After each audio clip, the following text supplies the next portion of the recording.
শেখ হাসিনার সঙ্গে বেইমানি করতে চাননি সাবেক তথ্য প্রযুক্তি প্রতিমন্ত্রী জুনায়েদ আহমেদ পলক।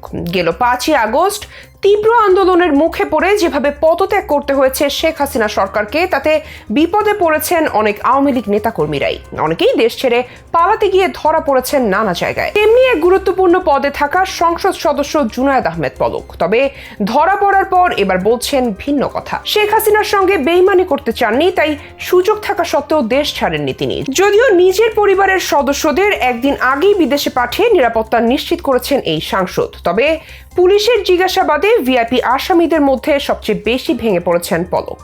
কোটা সংস্কার থেকে যখন বৈষম্য বিরোধী ছাত্র আন্দোলনের দাবি তোলা হলো, তখন থেকে বেকায়দায় পড়ে সদ্য বিদায়ী শেখ হাসিনা সরকার। নানা ধরনের কৌশল অবলম্বন করলেও শেষ পর্যন্ত বাধ্য হয় পদত্যাগে। তবে সরকারের প্রধান এক মন্ত্রণালয়ের দায়িত্বে ছিলেন জুনায়েদ আহমেদ পলক। ইন্টারনেট সংযোগ ব্যাহত করা, ফেসবুক, হোয়াটসঅ্যাপ সহ বিভিন্ন সোশ্যাল মিডিয়া বন্ধ করে দেওয়ার অভিযোগ আছে পলকের বিরুদ্ধে। তারই ফলশ্রুতিতে এবার ধরা পড়ে জানাচ্ছেন নিজের বক্তব্য। এসব কাজে নিজের একার কোনো সিদ্ধান্ত ছিল না বলে দাবি সাবেক এই প্রতিমন্ত্রীর। এছাড়া বিদেশে পালানোর পর্যাপ্ত সুযোগ থাকলেও দেশ ছাড়েননি। পরিবারের সদস্যদের নিরাপদ গন্তব্যে বিদেশে পৌঁছে দিতে পারলেও নিজে কেন সে সুযোগ কাজে লাগালেন না তা নিয়েও আসছে প্রশ্ন। মূলত ছাত্র আর জনতার আন্দোলনের তীব্র চাপের মুখে দেশ ছাড়তে বাধ্য হন সাবেক প্রধানমন্ত্রী শেখ হাসিনা। 5 আগস্ট প্রধানমন্ত্রীর পদ থেকে পদত্যাগ করে দেশ ছেড়ে চলে যান তিনি। শেখ হাসিনার দেশ ত্যাগের পর প্রায় 24 ঘন্টা জাতীয় সংসদ ভবন এলাকার একটি কক্ষে আত্মগোপনে ছিলেন সাবেক ডাক, টেলিযোগাযোগ ও তথ্য প্রযুক্তি প্রতিমন্ত্রী জুনায়েদ আহমেদ পলক। বাংলাদেশের সবচেয়ে গুরুত্বপূর্ণ এবং ঐতিহ্যবাহী রাজনৈতিক দল হিসেবে আওয়ামী লীগ সরকারের পতনের পরদিন অর্থাৎ 6 আগস্ট দুপুর পর্যন্ত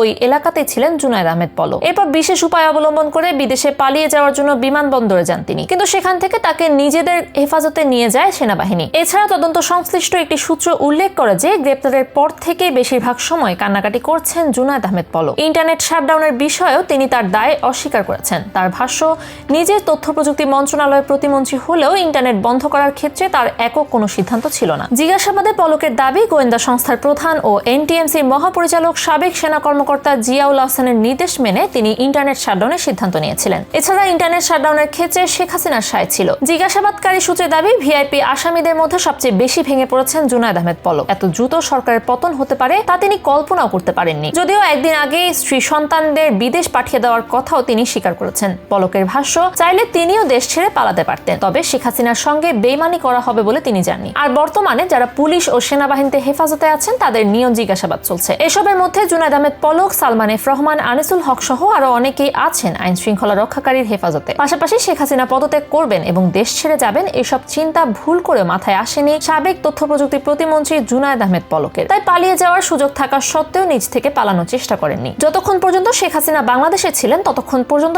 দেশ ছেড়ে পালিয়ে গেলে শেখ হাসিনার সঙ্গে বেইমানি করা হবে বলে রয়ে গেলেন বাংলাদেশেই। তবে শেখ হাসিনা পদত্যাগের পরদিন অর্থাৎ 6 আগস্ট দেশ ছাড়তে গিয়ে ধরা পড়েন পলক। তখন থেকে আছেন আইন শৃঙ্খলা রক্ষাকারী বাহিনীর হেফাজতে।